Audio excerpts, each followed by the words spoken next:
નમસ્કાર દોસ્તો, એજ્યુસફર પરિવાર વતી હું કમલેશ આપનું સ્વાગત કરું છું. આપ જોઈ રહ્યા છો આ ફોટોશોપ છે અને ફોટોશોપમાં ટાઇટલ કેવી રીતે આ ટાઇટલ તમારી સામે છે અને ફોટોશોપ છે. તો ફોટોશોપમાં આપણે ઘણી વખત ટાઇટલ બનાવવાના થતા હોય છે અથવા તો આપણે નાના મોટા ઘણા બધા ટાઇટલ બનાવવાની જરૂરિયાત થતી હોય છે. ત્યારે ફોટોશોપ જો આવડતું હોય થોડું જાજુ પણ તો તમે આવી રીતના ટાઇટલ બનાવી શકો. મેં એક સિમ્પલ ટાઇટલ બનાવ્યું છે. તમે તમારી રીતે થોડું વધારે આનાથી વધારે સારું ટાઇટલ બનાવી શકો. તો એના માટે કેવી રીતે ટાઇટલ બનાવી શકાય, તો આ માટે સૌ પ્રથમ આવું જ ટાઇટલ આપણે બનાવવા પ્રયાસ કરીએ. તો આપ જોઈ શકો છો કે અહીં સૌ પ્રથમ હું ન્યૂ ઉપર ક્લિક કરું છું અથવા Ctrl+N બંનેમાંથી કોઈ પણ એક ઉપર તમે કરી શકો. તો હું ન્યૂ ઉપર જાઉં છું. હા, ખાસ કરીને ટાઇટલ અત્યારે યુટ્યુબમાં બનાવતા હોય ત્યારે ફૂલ સ્ક્રીનમાં તો 1287 એની પહોળાઈ છે, પિક્સેલમાં રાખવાનું છે અને અહીં 720 પિક્સેલ બરાબર અને અહીં 300 રિઝોલ્યુશન રાખવાનું છે. ત્યારબાદ અહીં તમે ટાઇટલનું નામ આપી શકો. દાખલા તરીકે હું અત્યારે અનટાઇટલ જ રહેવા દઉં છું, નંબર 4. અને અહીં કયું બેકગ્રાઉન્ડ રાખો છો કે વ્હાઇટ, બેકગ્રાઉન્ડનો કોઈ કલર એવું પણ કરી શકો. તો બેકગ્રાઉન્ડનો કલરને બદલે અત્યારે હું વ્હાઇટ ટ્રાન્સપરન્ટ પણ રાખી શકો. બેકગ્રાઉન્ડ પસંદ કર્યા પછી ઓકે પર ક્લિક કરું છું. જો આ એક પ્રકારની નવી ફાઇલ આવી ગઈ છે. હવે આમાં આપણે પહેલું જે જોયું એ પ્રકારનું ટાઇટલ બનાવવું છે કેવી રીતે. તો આ માટે હું અહીં શેપ પર જાઉં છું. આ શેપ જુદા જુદા અહીં છે તો એના ઉપર રાઇટ ક્લિક કરીને તમે આ રીતના લઈ શકો. અત્યારે હું પહેલો જ લઉં છું અને અહીંથી એ શેપને આવી રીતે મારી માઉસની પહેલી આંગળીથી ડ્રેગ કરું છું. આવી રીતે તમે જોઈ શકો છો. સહેજ આ રીતે અહીંયા છોડી દઉં છું. આ બેકગ્રાઉન્ડ વ્હાઇટ છે. અહીંયા શેપ બરાબર હોવો જોઈએ અને ત્યારબાદ અહીં ક્લિક કરવાનું છે અને અહીંથી એનો કલર પસંદ કરવાનો છે. રેડ, બ્લુ, ગ્રીન, યલો, કંઈ પણ તમે માઉસ જ્યાં રાખશો ત્યાં. દાખલા તરીકે અત્યારે હું અહીં કેસરી કલર પસંદ કરું છું. આપ જોઈ શકો છો. હવે મારે ટાઇટલ બનાવવું છે. આ ટાઇટલ છે, હું આવું જ બનાવું. તેમાં હું એજ્યુસફરને આવી રીતે ડ્રેગ એન્ડ ડ્રોપ કરીને અહીંથી લખાણ તૈયાર સીધું જ લખાણ લઈ શકું. તો આ માટે અહીંયા આ જે છે મૂવ ટૂલ એના ઉપર ક્લિક કરવાનું. ત્યારબાદ આના ઉપર રાઇટ ક્લિક કરી અને એજ્યુસફર પસંદ કરવાનું. ત્યારે એ મૂવ થશે. આટલું યાદ રાખવાનું. તો આ આવી ગયું છે, આપ જોઈ શકો છો. હવે જેવું એજ્યુસફર મૂવ કર્યું તો મને આ કલર બરાબર બેયનો એકદમ રેડ અને કેસરી સેટ થતો નથી. તો પાછો ફરી વખત અહીં હું આ શેપ 1 ઉપર ક્લિક કરું છું. અહીં ક્લિક કરું અને આ કલર ચેન્જ કરું છું. આ કલર રાખું છું. આપ જોઈ શકો છો સહેજ આવો કલર છે. કોઈ પણ કલર રાખી શકો તમે. હવે ત્યારબાદ મારે લખાણ કરવું છે. તો લખવા માટે અહીંયા આપ જોઈ શકો છો કે આ ટી છે, હોરિઝોન્ટલ ટાઈપ ટુ ટૂલ, એટલે આ ટાઈપિંગ ટૂલ છે. એના ઉપર અહીં આ રીતનું ક્લિક કરવાનું. હવે અહીં ફોન્ટ પસંદ કરવાના છે. હવે જે ફોન્ટ છે મારા આ ફોટોશોપના આ 2 ફાઇલ છે. લેયરને આ બાજુ લઈ લઉં છું. આમાં જે ફોન્ટ છે એ જ ફોન્ટ 2 રીતે મિત્રો થઈ શકે. એક તો અહીંથી રાઇટ ક્લિક કરી અને આ જે ફોટોશોપ લખ્યું છે એને આવી રીતે કરી શકું, પણ મારે એમ નથી કરવું ને, ટાઈપ કરવું છે. તો અહીં હું જોઈ લઉં કે આ ફોન્ટ કયા છે. તો આ જે ફોન્ટ છે એને હું અત્યારે કોપી કરી લઉં છું. ત્યારબાદ અહીં મારે ટાઈપ કરવું છે, પણ અહીંયા ટેરાફોન્ટ ઇન્દ્રા છે, એની બદલે હું આ રાખું છું અને ઓકે આપું છું. હવે અહીં લખું છું ફોટોશોપ શિફ્ટ પી સાથે. બરાબર છે. માં હું ગુજરાતીમાં લખું છું એટલે કે DF અને એ હું પછીથી અહીંયા ટેરાફોન્ટ ઇન્દ્રા ફોન્ટ પસંદ કરી લઈશ. આપ જોઈ શકો છો કે માં લખવા માટે પહેલાં તો મારે કેપ્સલોક ચાલુ કરવું પડશે અને આ રીતનું હું માં લખી શકીશ. હવે આના ઉપર રાઇટ ક્લિક કરી અને ફોટોશોપ DF આ રીતે મારે ખીસવવું પડશે. આપ જોઈ શકો છો કે આ રીતનું આવી ગયું છે. નાના મોટા પણ આ ફોન્ટને કરી શકાય. નાના મોટા કરવા માટે મિત્રો આનો શોર્ટકટ છે કંટ્રોલ દબાવી રાખીને ટી દબાવવાનું છે, એટલે આ રીતનું આવી જશે. માનો કે આ લખાણને મારે નાનું કરવું છે તો પછી શિફ્ટ દબાવીને આ કામ કરવાનું, આ રીતે શિફ્ટ, નહીંતર લખાણ વિચિત્ર થશે. દાખલા તરીકે શિફ્ટ દબાવ્યા વગર તમે કરો તો આમ પણ થઈ શકે, આમ થઈ. હવે આ મારી ભૂલ થઈ ગઈ તો આને કંટ્રોલ Z કરીને હતું એમને રાખું છું, અને શિફ્ટ દબાવશો તો એની નાના મોટું થશે પણ બીજી કોઈ સાઇઝમાં ફેરફાર નહીં થઈ શકે. તો આ છે ફોટોશોપમાં. હવે આટલું કર્યા પછી કાં તો અહીં ડબલ ક્લિક કરું અને કાં તો અહીંયા મૂવ ટૂલ ઉપર ક્લિક કરું, પણ અહીં ડબલ વખત ક્લિક કરીશ એટલે આ થઈ જશે. બરાબર છે. હવે ટાઇટલ છે એ પણ હું લખવા પ્રયાસ કરું છું. મારે માનો કે અહીંથી બે રીતે અહીં ક્લિક કરું છું. ટેરાફોન્ટ ઇન્દ્રાજ ફોન્ટ પસંદ છે, કેપ્સલોક ચાલુ છે, ટાઇટલ લખું છું, આપ જોઈ શકો છો. હવે આને સેન્ટરમાં લઉં છું.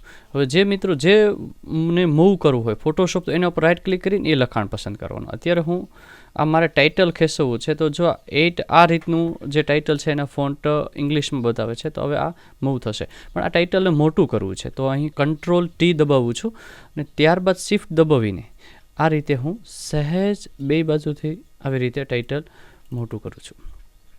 હવે આ ટાઇટલને થોડું આકર્ષક કેવી રીતે બનાવવું, તો એના થોડા ટૂલ જોઈએ. આ માટે સૌપ્રથમ અહીં ઉપર જે છે મેનુ બાર, ત્યાં એક લેયર મેનુ છે, ત્યાં જાઓ, ત્યાં જઈને લેયર સ્ટાઇલ પર જવાનું ને ડ્રોપ શેડો પર ક્લિક કરું છું. જો ડ્રોપ શેડો પર કરતાં જ અહીં થોડોક ફેરફાર થઈ ગયો છે. તેમ છતાં હું તમને બતાવું કે આ જે છે એ પડછાયો કઈ દિશામાં રાખવો છે. આ રીતે તમે જોઈ શકો છો. ઓછો રાખું છું, પછી કેટલો ઘાટો રાખવો છે અને એને કેટલો ફેલાવો છે, દાખલા તમે જોઈ શકો છો. બરાબર છે. અને હવે મને સહેજ આ રીતે આવી રીતે ખેંચવી શકો તો આખું ટાઇટલ સહેજ બહાર ઉપસી આવશે જો તમે શેડો આપશો તો. પડછાયો, બરાબર. પછી આ પડછાઈનો કલર પણ તમે પસંદ કરી શકો, દાખલા તરીકે રેડ, ગ્રીન, યલો, કોઈ પણ તમને જે કલર અનુકૂળ હોય એ. પણ અત્યારે હું એને ડિફોલ્ટ બ્લેક જ રહેવા દઉં છું. અને આ સહેજ આકર્ષક બનાવવા માટે અહીં 10ની સાઇઝ અહીં આ રીતે આટલું આ રીતનું હું પસંદ કરું છું. તો આપ જોઈ શકો છો કે ઉપરનું ટાઇટલ ને આ ટાઇટલમાં થોડો ફેરફાર થયો છે. ત્યારબાદ હજી આ ટાઇટલમાં જે ટાઇટલમાં ફેરફાર કરવો ત્યાં રાઇટ ક્લિક કરવાની, આ રીતે હવે પસંદ કરવાનું અને હવે એને હું બોર્ડર આપું છું. બોર્ડર માટે સ્ટ્રોક શબ્દ છે, તો આ રીતનું છે. તો આપ જોઈ શકો છો કે ડિફોલ્ટ રેડ કલરની બોર્ડર આવી ગઈ છે. 3ની સાઇઝ છે. અહીં સાઇઝ પણ તમે વધારી શકો, આ રીતનું પણ થઈ શકે, પણ હું ડિફોલ્ટ 3 જ રહેવા દઉં છું. અને એનો કલર અહીં મને રેડ બરાબર લાગતો નથી, તો હું આ ગ્રીન થોડું ચેક કરીશ કયો કલર સારો લાગે છે. તો જે ટાઇટલ લાઇટ ટાઇટલ છે તો એને આ રીતનું હું ડાર્કમાં બોર્ડર આપું છું. બીજું કે આ બોર્ડર આઉટસાઇડ આપવી છે કે ઇનસાઇડ કે સેન્ટરમાં. આ સેન્ટર,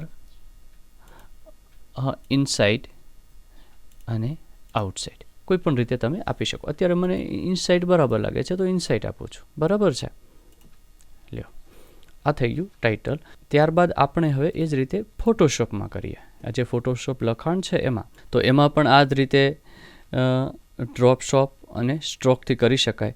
પણ મારે આ કામમાં થોડું સરળ બનાવવું છે મિત્રો. આપ જોઈ શકો છો કે આ જ ટાઇટલની જે પડછાયો અને બોર્ડર મારે સીધી આમાં મૂકવી છે. તો કશું જ નહીં કરવાનું. જ્યાં આ લખાણ છે આપ જોઈ શકો છો કે ડ્રોપ શેડો અહીંયા છે અને સ્ટ્રોક, આ બંને મારે પકડી અને ફોટોશોપમાં મૂકવાની છે. તમે જોજો. આ રીતે તમે કરશો એટલે તમારે બધા ઓટોમેટિક આવી જશે. જે આગળ મહેનત કરવાની જરૂર નહીં. બસ આ રીતે અહીં આવે ને આ રીતે લાઈન થશે એટલે જો બોર્ડર આવી ગઈ. હવે એને હું શેડો મૂકું છું, પડછાયો મૂકું છું, તો આ રીતને આવી ગઈ. આપ જોઈ શકો છો. તો એક જ વખત ટાઇટલ બનાવ્યું અને એમાં એકની એક બે રીતે આવી રીતે આવી ગયું તો થોડું કામમાં ઝડપ વધે.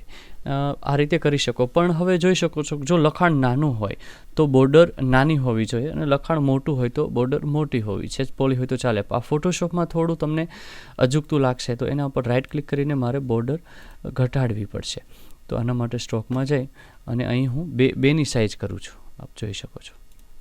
બરાબર છે. હા, હવે તમને એમ થાય કે મારે આ જે વ્હાઇટ કલર છે એમાં કંઈ ફેરફાર કરવો હોય તો અહીં સૌપ્રથમ ટી પર ક્લિક કરો અને જે કરવું એને આ રીતે સિલેક્ટ કરો.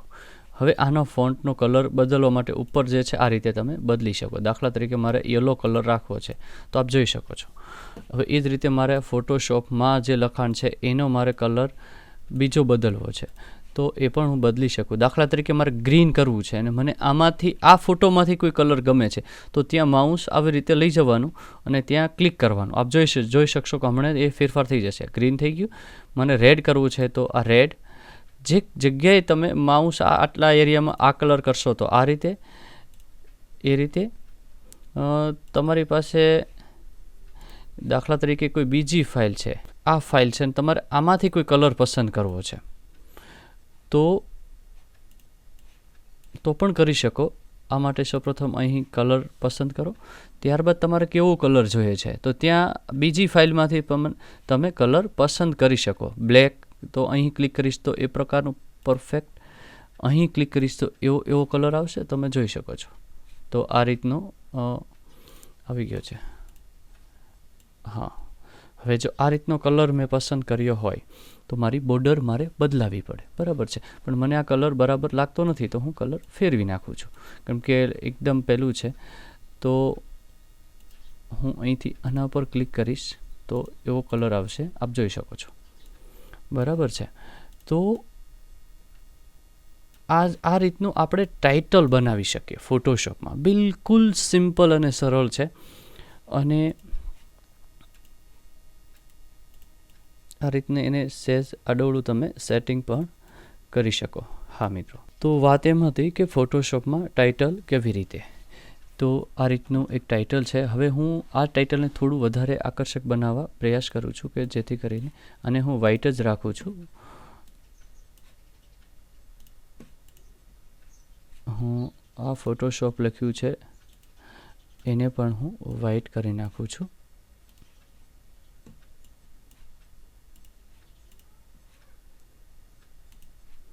એજ્યુસફરને હું કોઈ પણ એક ખૂણા ઉપર રાખું છું આ રીતે. આ જ ટાઇટલ હું યુટ્યુબમાં થંબનેલમાં અપલોડ કરવાનો છું મિત્રો. ઓકે, તો આ રીતનું છે.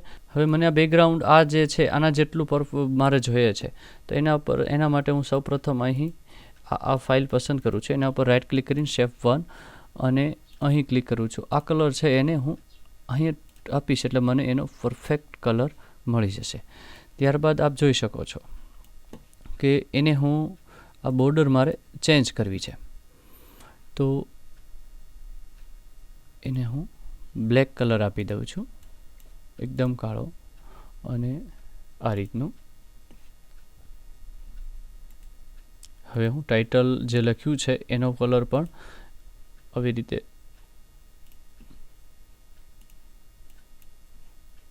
ચેન્જ કરું છું. આપ જોઈ શકો છો કે આ એક ફોટોશોપમાં ટાઇટલ બની ગયું છે. એમાં તમે જુદા જુદા ઘણા બધા બેકગ્રાઉન્ડ રાખી શકો. ખાલી અહીં શેપ પર ક્લિક કરવાનું અને અહીં જે શેપ આપ્યું છે ત્યાં પછી ઉપર જે કલર આવશે ત્યાંથી તમે જુદા જુદા કલર લઈ શકો. આપ જોઈ શકો છો કલર બદલાઈ રહ્યા છે.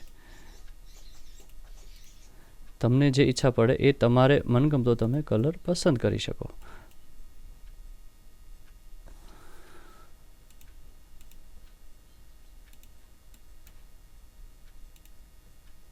બરાબર, તો અત્યારે હું અહીંયા કેન્સલ પર કરું છું એટલે મૂળ કલર આવી જશે.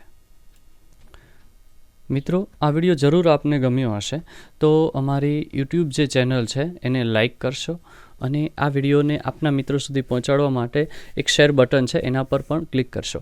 આવા નવા અપડેટ માટે અમારી યુટ્યુબ ચેનલને સબસ્ક્રાઈબ પણ કરશો. તો જ્યારે સબસ્ક્રાઈબ કરશો ત્યારે બાજુમાં એક બેલ જેવી નિશાની આવશે તેના પર ક્લિક કરી અને તેના પર પણ ક્લિક કરશો જેથી કરીને આપના ફોનમાં કે આપના કમ્પ્યુટરમાં આપને નોટિફિકેશન અમારા યુટ્યુબના મળતા રહેશે.